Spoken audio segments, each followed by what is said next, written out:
Hello guys, welcome to our YouTube channel study with M. आज मैं आप सभी के लिए काफ़ी इंपॉर्टेंट क्लास लेके आई हूँ। देखिए, आपके आगामी आबकारी एवं प्रवर्तन सिपाही एग्जाम के रिगार्डिंग आप सभी को स्टडी विद एम के द्वारा क्लासेस प्रोवाइड की जा रही हैं। क्लास का पार्ट 9 आज मैं आप सभी के लिए लेके आ चुकी हूँ। इससे पहले आप सभी को 8 पार्ट प्रोवाइड करा दिए गए हैं, जिसमें इंपॉर्टेंट कंटेंट आप लोगों को दिया गया है। अगर आप लोगों ने पुरानी क्लासेस नहीं देखी हैं, आप स्टडी विद एम पर विजिट करके देख सकते हैं। आज की इस क्लास में हम 20 इंपॉर्टेंट क्वेश्चंस डिस्कस करेंगे। साथ ही साथ क्वेश्चन से रिलेटेड इंपॉर्टेंट पॉइंट्स भी आप लोगों को बताए जाएंगे, तो आप लोग हो सके तो इन पॉइंट्स को नोट डाउन करिए और आप लोगों को इन पॉइंट्स के जरिए भी काफ़ी हेल्प मिल सकती है आगामी एग्जाम में। तो आज की इस क्लास को हम स्टार्ट कर लेते हैं। स्टार्ट करने से पहले जिन लोगों ने अभी तक हमारे YouTube channel study with M को सब्सक्राइब नहीं किया है, वो सब्सक्राइब कर लें। साथ ही साथ बगल में जो बेल आइकन दिख रहा है, इसे भी प्रेस कर लें, ताकि आपके आगामी एग्जाम के रिगार्डिंग कोई भी वीडियो हम अपने चैनल पर अपलोड करते हैं तो उसका लिंक आपको तुरंत मिल जाए। आप लोग हमारे टेलीग्राम ग्रुप को भी ज्वाइन कर सकते हैं। ये भी स्टडी विद एम के नाम से ही बना हुआ है। टेलीग्राम ग्रुप पर क्विज कराई जा रही है आप सभी को। साथ ही साथ इंपॉर्टेंट पीडीएफ्स जो होती हैं वो भी हम टेलीग्राम ग्रुप पर ही शेयर कर दे रहे हैं, तो आप लोग टेलीग्राम ग्रुप को ज्वाइन कर सकते हैं। चलिए आज के सेशन को स्टार्ट कर लेते हैं और इस सेशन में आपका पहला क्वेश्चन है, मानवोदय काव्य के रचयिता कवि भरत ने निम्न में से किस राजा के विषय में कहा कि वह समुद्र के समान गंभीर है, भीम के समान शौर्यवान है, कर्ण तथा राजा बलि से भी अधिक दानी है।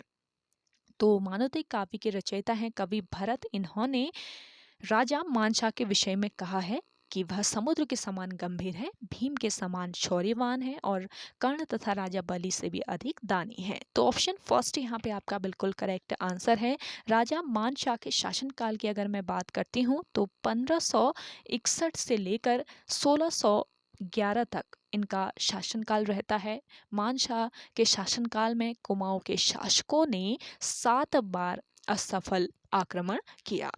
पौवा राजाओं के काल में मानवोदय काव्य, इसके अलावा देखिए गढ़ राजवंश काव्य, सुदर्शनोदय काव्य जैसे अनेक काव्य रचे गए। इनमें से सबसे प्राचीन जो काव्य है ये राजा मानशाह के समय रचा गया मानवोदय काव्य है, जिसकी रचना की थी कवि भरत ने। इंपॉर्टेंट पॉइंट्स हैं, आप लोगों से पूछ लिया जा सकता है मानवोदय काव्य की रचना किसने की थी या फिर किस राजा के शासनकाल में मानवोदय काव्य की रचना हुई थी। तो हर तरीके से आपको याद रहना है, रखना है। तो अगले क्वेश्चन की ओर बढ़ लेते हैं। अगला क्वेश्चन है आपका, निम्नलिखित में से कौन सी बोली पूर्वी हिंदी उपभाषा के अंतर्गत नहीं आती है। तो करेक्ट आंसर है आपका मगधी। ऑप्शन थर्ड यहाँ पे करेक्ट आंसर है। पूर्वी हिंदी की जो उत्पत्ति है ये अर्धमागधी अपभ्रंश से हुई है। इंपॉर्टेंट पॉइंट है, नोट कर लीजिएगा।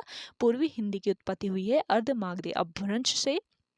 पूर्वी हिंदी की 3 बोलियां हैं, कौन कौन सी? एक तो है अवधी, दूसरी है बघेली, तीसरी है छत्तीसगढ़ी, लेकिन मगधी इनमें से नहीं है। तो ऑप्शन थर्ड बिल्कुल करेक्ट आंसर आपका हो जाएगा। नेक्स्ट क्वेश्चन है, निम्नलिखित में से किस क्षेत्र को राजाओं की घाटी कहा गया है। तो देखिए, राजाओं की घाटी कहा गया है अल्मोड़ा क्षेत्र को। ऑप्शन फर्स्ट बिल्कुल करेक्ट आंसर है।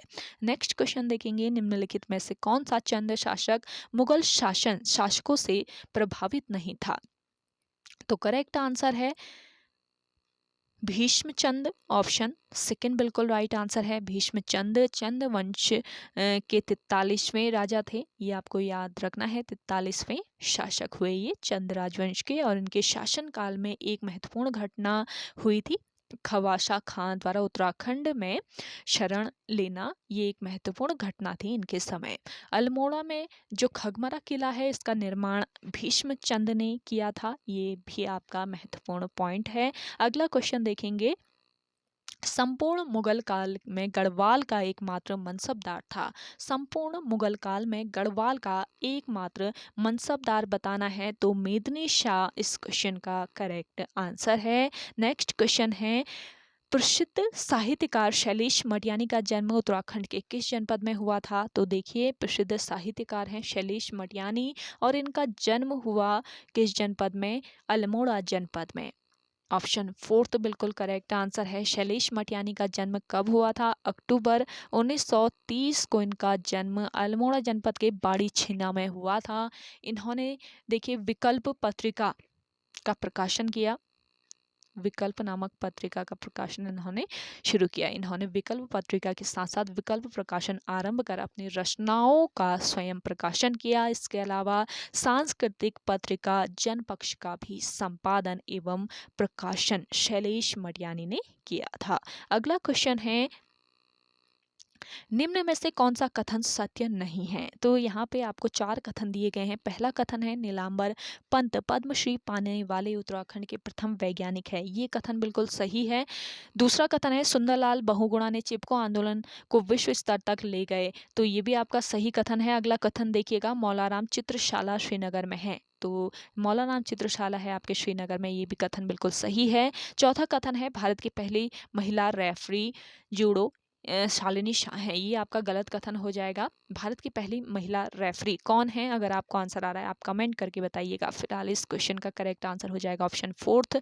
अगला देखेंगे, सत्य और अहिंसा के सिद्धांत पर विश्वास होने के कारण मैं किसी के प्रति घृणा और द्वेष का भाव नहीं रखता। कथन निम्न में से किसका है? तो देखिए, यह कथन दिया था किसने? श्रीदेव सुमन ने। ऑप्शन सेकंड बिल्कुल करेक्ट आंसर है। देखिए, श्रीदेव सुमन, इनके जन्म की अगर बात की जाए तो वर्ष 1916 को इनका जन्म टिहरी के जौल गांव में हुआ था। गांव जरूर याद रखिएगा, कहाँ पर इनका जन्म हुआ था, ये पूछ लिया जा सकता है। और जनवरी 1939 को देहरादून में टिहरी राज्य प्रजामंडल की इन्होंने स्थापना की थी। फरवरी 1939 में जवाहरलाल नेहरू की अध्यक्षता में लुधियाना में आयोजित अखिल भारतीय देशी राज्य लोक परिषद के अधिवेशन में श्रीदेव सुमन ने प्रजामंडल के प्रतिनिधि के रूप में भाग लिया था। अगला क्वेश्चन देखेंगे, 3 काव्य पाखा धसेरी, जुआ व जननी तथा मलेथा की गुल निम्नलिखित में से किसकी रचना है?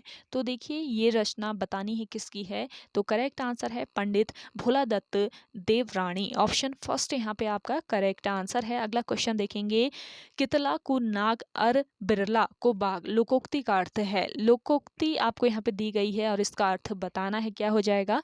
तो करेक्ट आंसर है भारी भ्रम हो जाना। अगला क्वेश्चन है आपका, मुखड़ी देखिक टुकड़ी गढ़वाली मुहावरे का अर्थ है। मुखड़ी देखिक टुकड़ी, इस गढ़वाली मुहावरे का अर्थ है अपने स्वार्थवश दूसरों को मान देना। नेक्स्ट क्वेश्चन है आपका, मुगल चित्रकाल किसके शासनकाल में अपने चरमोत्कर्ष पर थी? यहाँ पे आपका चित्रकला हो जाएगा, यहाँ पे थोड़ा सा मिसप्रिंट हो गया। तो मुगल चित्रकला किसके शासनकाल में अपने चरमोत्कर्ष पर थी, ये बताना है। करेक्ट आंसर है जहांगीर। देखिए, भारत में चित्रकला का विकास मुगल शासन के दौरान 16वीं और 18वीं शताब्दी के बीच हुआ है और इस समय मुगलों का भारत के एक बड़े भूभाग पर शासन था। मुगल चित्रकला की शुरुआत किसके समय से मानी जाती है, पूछ लिया जाए तो बाबर, आपको याद रखना है, बाबर के समय से मुगल चित्रकला की शुरुआत मानी जाती है। और बाबर ने फारसी कलाकार बिहजाद जो था इसको संरक्षण दिया था। इसके बाद चित्रकला जो है ये अकबर, शाहजहां और जहांगीर के शासनकाल में विकसित होती गई। मुगल शासक जहांगीर जो हैं इनके शासनकाल में चित्रकला, इनके शासनकाल को चित्रकला का स्वर्ण युग कहा जाता है। ये भी आपको आपका इम्पोर्टेंट पॉइंट है, नोट कर लेना है। जहांगीर के शासनकाल को चित्रकला का स्वर्ण युग कहा जाता है, पूछ लिया जा सकता है इससे रिलेट करके कोई भी क्वेश्चन। अगला क्वेश्चन देखेंगे, खेतड़ी स्थित मुख्य उद्योग कौन सा है? खेतड़ी स्थित मुख्य उद्योग है कौन सा? तांबा। खेतड़ी है आपके कहाँ पर, किस राज्य में, पूछ लिया जाए तो राजस्थान राज्य आपको याद रख लेना है। अगला क्वेश्चन है, टंगस्टन उत्पादन के लिए प्रसिद्ध डेगाना खान किस राज्य में स्थित है? तो देखिए, टंगस्टन उत्पादन के लिए प्रसिद्ध है डेगाना खान, तो ये लोकेटेड है राजस्थान राज्य में। ऑप्शन सेकंड बिल्कुल करेक्ट आंसर है। डेगाना क्षेत्र राजस्थान में टंगस्टन के लिए जाना जाता है और यह राजस्थान के किस जिले में स्थित है? नागौर जिले में। राजस्थान के नागौर जिले में स्थित है डेगाना खान। यह राजस्थान के नागौर जिले में है और ये यह क्षेत्र टंगस्टन के लिए देश की सबसे बड़ी खदान रही है। और इस स्थल को पहली बार कब खोजा गया था पूछ लिया जाए तो 1915, आपको याद रखना है, वर्ष 1915 में से पहली बार खोजा गया था। आप लोगों को आज का इस सेशन पसंद आ रहा है, जल्दी से आप लोग लाइक कर लें। अगर चैनल पर नए हैं तो सब्सक्राइब भी कर लीजिए और सेशन शेयर करना है आप लोगों को ज़्यादा से ज़्यादा अपने दोस्तों के साथ, अपने व्हाट्सएप ग्रुप्स में। अगला क्वेश्चन देखेंगे, प्राचीन भारत का नेपोलियन किसे कहा जाता है? प्राचीन भारत का नेपोलियन किसे कहा जाता है? समुद्रगुप्त को। समुद्रगुप्त जो है ये चंद्रगुप्त प्रथम का उत्तराधिकारी था और पाटलिपुत्र इनके साम्राज्य की राजधानी थी। और ये वैश्विक इतिहास में सबसे बड़े और सफल सेना नायक माने जाते हैं। समुद्रगुप्त को गुप्त राजवंश का महानतम राजा भी माना जाता है, ये भी आपको याद रखना है। अगला देखेंगे, लाई जनजाति का निवास स्थान है। लाई जो जनजाति है इसका निवास स्थान है म्यांमार में।